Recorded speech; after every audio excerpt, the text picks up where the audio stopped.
Assalamualaikum, it's Warda Ali. Welcome to Learners Academy by Bia Baloch. Now we are starting our lesson 26, Social, Cognitive and Constructivist Views of Learning Part 2. सबसे पहला जो view था learning का वो जिस psychologist ने दिया था उसका नाम था बंदियूरा। उसके अकॉर्डिंग ह्यूमन बींग्स जो हैं वो लर्न करते हैं as a result of social factors, मतलब सोशल फैक्टर्स के थ्रू जो है या सोशल फैक्टर्स की फॉर्म में जो है वो ह्यूमन बींग्स लर्न करते हैं। बंदियूरा ने रिकॉग्नाइज़ किया था कि जो सोशल फैक्टर्स हैं या जो सोसाइटी है वो हमारे लर्निंग को बहुत ज़्यादा इन्फ्लुएंस करती है।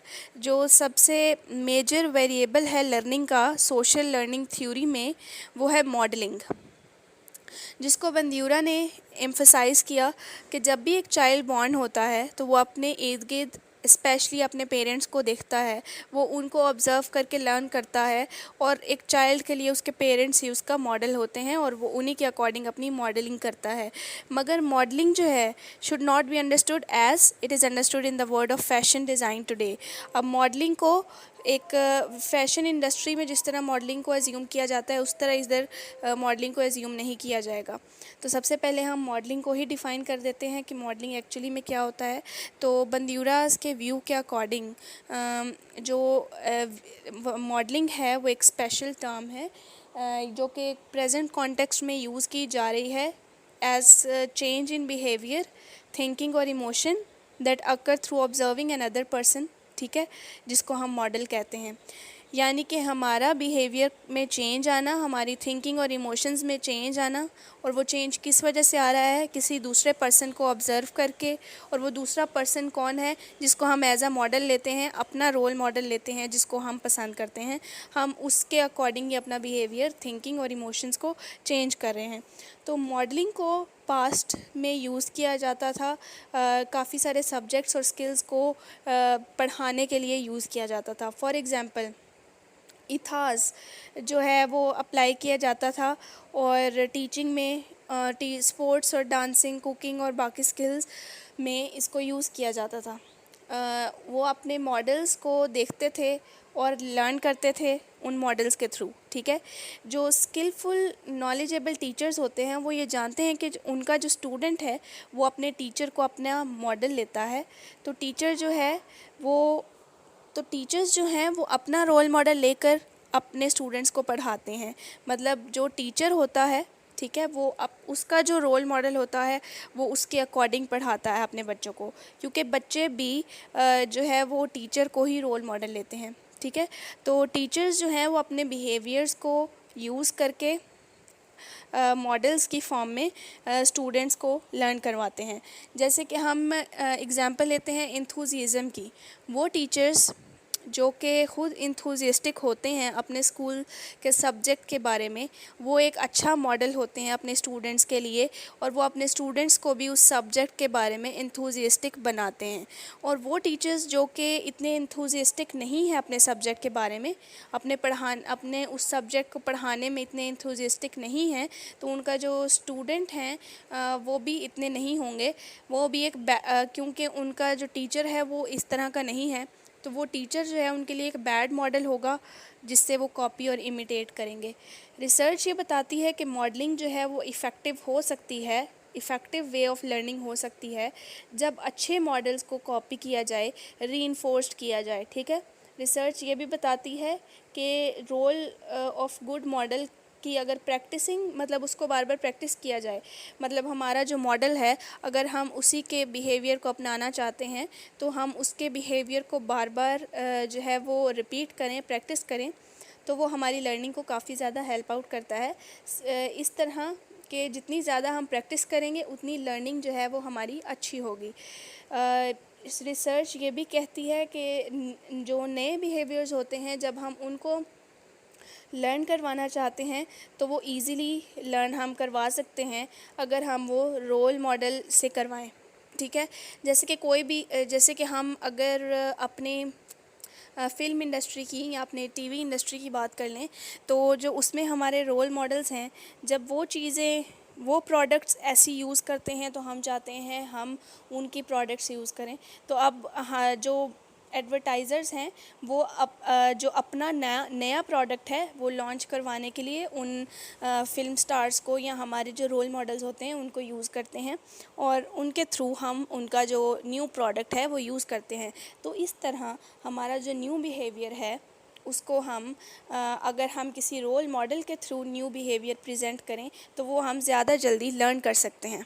जैसे कि यहाँ पर एग्जांपल दी गई है एक डॉटर की, मतलब रोज़मर्रा ज़िंदगी की, कि एक डॉटर जो है वो अपनी मदर को देखती है कि वो न्यू रेसिपीज़ बनाती हैं, तो वो उनको अपनी मदर को रोल मॉडल लेकर वो भी न्यू रेसिपीज़ ट्राई करेगी।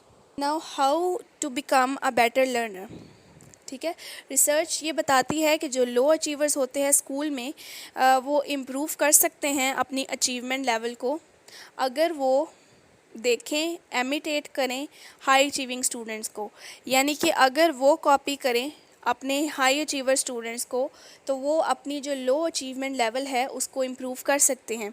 इमोशनल रिएक्शंस जो हैं उनको भी लर्न किया जा सकता है, मॉडलिंग किया जा सकता है। ठीक है, अगर एक टीचर जो है वो अपने स्टूडेंट को चाहता है कि वो स्टूडेंट एफिशिएंटली पढ़े तो रिसर्च के व्यू में मॉडलिंग जो है उसको वो मॉडलिंग करवाए। ठीक है, अगर एक टीचर चाहता है कि उसका स्टूडेंट जो है वो एफिशिएंटली लर्न करे तो उस टीचर को ये 3 पॉइंट्स फॉलो करने चाहिए। सबसे पहले वो उस सब्जेक्ट में इंथुजियाज्म शो करे। ठीक है, मतलब वो उस सब्जेक्ट में जो है वो इंटरेस्ट शो करे।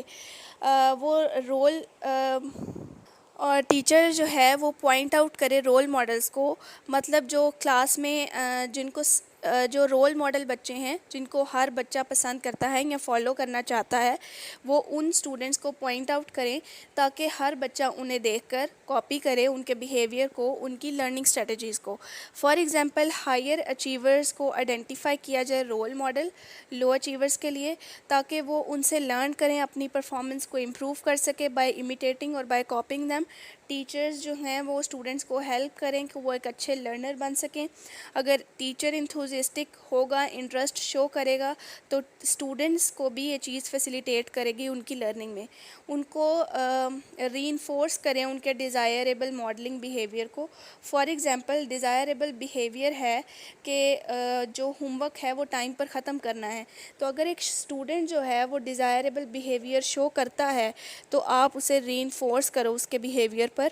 ये चीज़ उसको इन्हेंस करेगी, उसके बिहेवियर को इन्हेंस करेगी ताकि वो हमेशा ही अपना काम टाइम पर करे।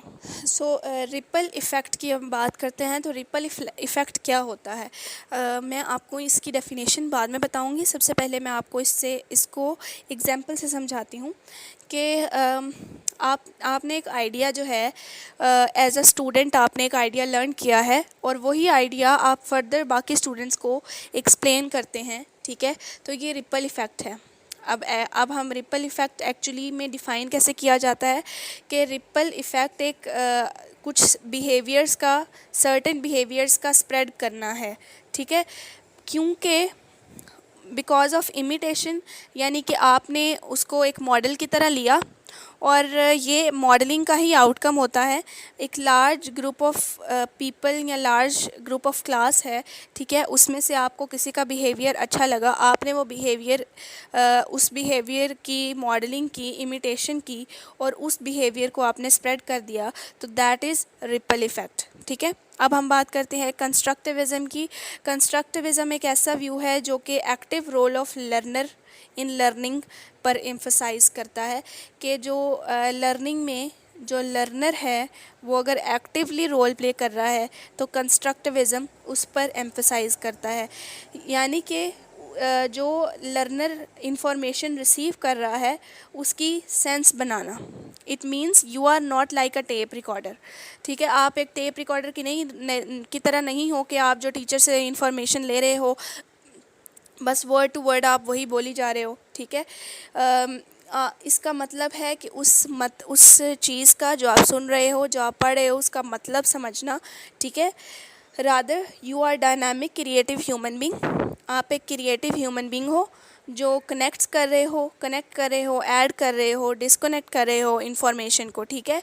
जो भी इन्फॉर्मेशन आप ले रहे हो उसको एक मीनिंगफुल वे में ऐड अप कर रहे हो, कनेक्ट बना रहे हो, उसकी कनेक्शंस बना रहे हो, उसको कह रहे हो कि वो इस चीज़ से डिस्कनेक्ट करता है, इस चीज़ से कनेक्ट करता है, ठीक है, उसको एक मीनिंग दे रहे हो, तो वो है कंस्ट्रक्टिविज़म, ठीक है। कंस्ट्रक्ट करना, मीनिंग बनाना इन्फॉर्मेशन का, जो भी आप रिसीव करो, एक्टिव रोल प्ले करना।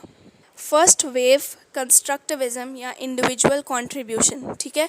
मॉडर्न थ्योरिस्ट बात करते हैं इंडिविजुअल या साइकोलॉजिकल कंस्ट्रक्टिविज़म के बारे में।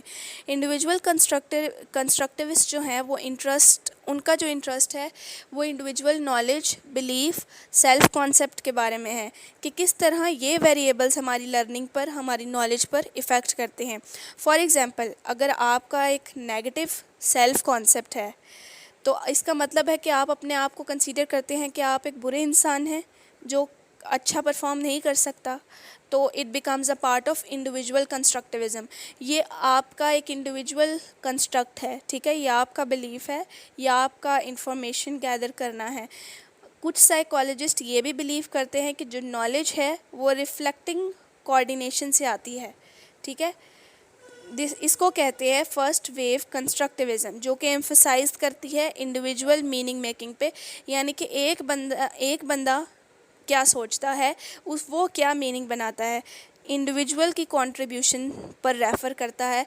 इसको हम कहते हैं first wave constructivism. For example, Newton ने एक फिनोमिना ऑब्ज़र्व किया और लॉ ऑफ ग्रेविटी दे दी, तो वो उसका इंडिविजुअल कंट्रीब्यूशन था, ठीक है।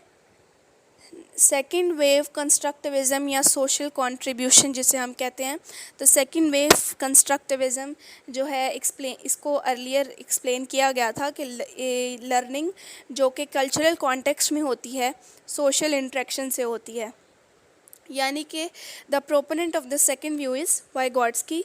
इसका प्रोपोनेंट कौन था? वाइगॉट्स्की। इसके अकॉर्डिंग हम लर्न करते हैं सोशल इंटरेक्शन से, अपने कल्चरल सोर्सेज से। हमारे जो कल्चरल सोर्सेज हैं वो बहुत ज़्यादा इम्पॉर्टेंट रोल प्ले करते हैं हमारी लर्निंग में। फॉर एग्ज़ाम्पल, आप किसी नई जगह पर गए हैं, किसी नई कंट्री पर गए हैं, तो आप वहाँ पर नई चीज़ें लर्न करते हैं क्योंकि वहाँ पर एक डिफरेंट कल्चर है, एक डिफरेंट सोशल सेटअप है। तो लर्निंग जो है वो एक लाइफ लॉन्ग प्रोसेस है और वो कभी ख़त्म नहीं होता। रिफ्लेक्शन से, सोशल इंटरेक्शंस हैं, ये दो बहुत इम्पॉर्टेंट चीज़ें हैं जो हमें लर्न करवाती हैं।